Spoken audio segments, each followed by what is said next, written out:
हे घेऊ शकतो.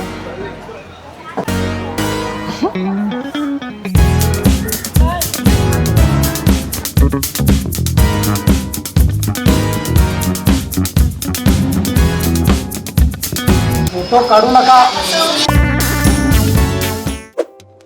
नववर्ष सुरू झालं आणि आम्ही नव्या वर्षाची सुरुवात ही अष्टविनायकांपैकी एक असलेल्या थेऊरच्या चिंतामणी गणपतीपासून केली. नमस्कार, मी ऋतुजा. माझ्या पहिल्या व्लॉगमध्ये आपल्या सर्वांचं स्वागत. झालं असं की सुट्टीचा दिवस होता, त्यामुळे कुठेतरी छान ठिकाणी जाण्याची इच्छा झाली. मित्राला कॉल केला आणि आम्ही निघालो पुण्यापासून 35 किलोमीटर अंतरावर असणाऱ्या थेऊरला. रस्त्याने थोडंफार ट्रॅफिक होतं, पण 1.5 तासामध्ये आम्ही पोहोचलो. गाडी पार्क केली आणि मंदिराच्या दिशेने येणाऱ्या या गोड गो मातीच्या फुलानं आमचं स्वागत केलं. तू खींच मेरे फोटो, तू खींच मेरे फोटो, तू खींच मेरे फोटो पिया. हे घ्या, दुर्वा पुण्य 10 रुपये घ्या, 10 रुपये घ्या. कितीला आहे हे? सगळं 70 रुपये होते नारळ.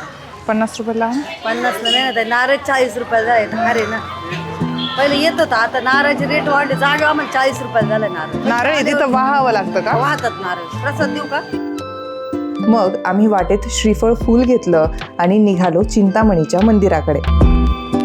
मंदिराबाहेर थाटलेल्या दुकानांमुळे या छोट्याशा गल्लीला अगदी जत्रेचं स्वरूप आलेलं होतं.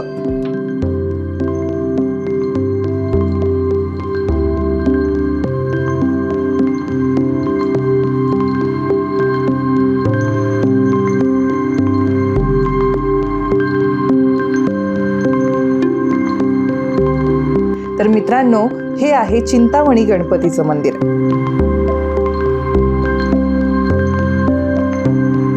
थेऊरचा चिंतामणी हा अष्टविनायकांमधला दुसरा गणपती. भीमा, मुळा आणि मुठा नदीच्या संगमावर हे मंदिर वसलेलं आहे. या मंदिर परिसरात पाऊल ठेवल्या ठेवल्या काही क्षणातच मनाला शांत वाटायला लागतं. मी हातपाय धुतले आणि आम्ही गाभाऱ्याच्या दिशेने निघालो. हे मंदिराचं सभामंडप. इथे दर्शन रांगा लागलेल्या असतात.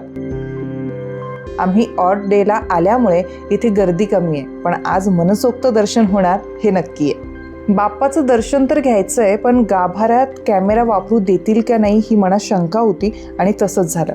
पुजाऱ्यांनी कॅमेरा बंद करायला सांगितला. फोटो काढू नका.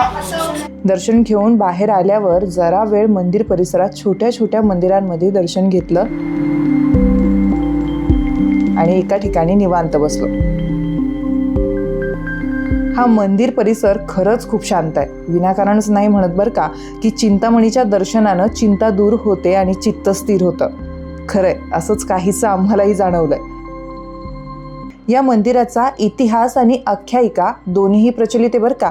असं मानलं जातं की कपिल ऋषींसाठी चिंतामणी रत्न परत मिळवण्यासाठी गणपती बाप्पानं इथे अवतार घेतला होता आणि ब्रह्मदेवांनीही इथे तपस्या केली होती.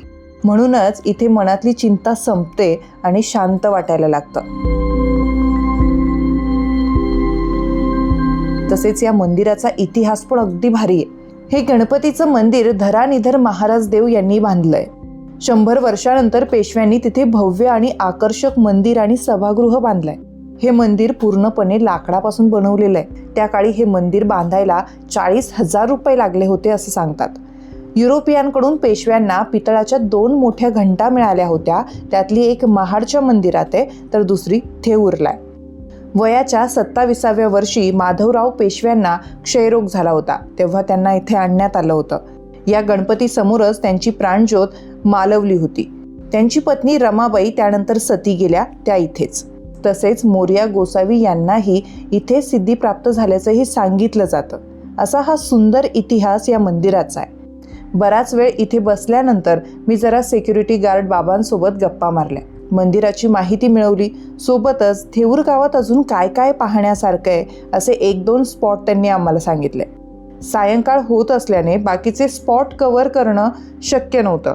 मग आम्ही परतीच्या प्रवासाकडे वळायचं ठरवलं आणि निघालो. जर आयुष्यात चिंता असतील आणि मनाला शांतता हवी असेल ना, तर इथे नक्की भेट द्यायला हवी. गावाबाहेर आल्यानंतर रोडच्या कडेला असलेली मयुरी मिसळ खाल्ली. ही टेस्टी मिसळ म्हणजे अगदी झक्कास बेत झाला. अशी आमची शॉर्ट आणि स्वीट ट्रिप आज पूर्ण झाली. तुम्हाला हा व्लॉग कसा वाटला ते आम्हाला कमेंट करून नक्की सांगा आणि अशाच नवनवीन व्लॉगसाठी चॅनलला सबस्क्राईब करायला विसरू नका.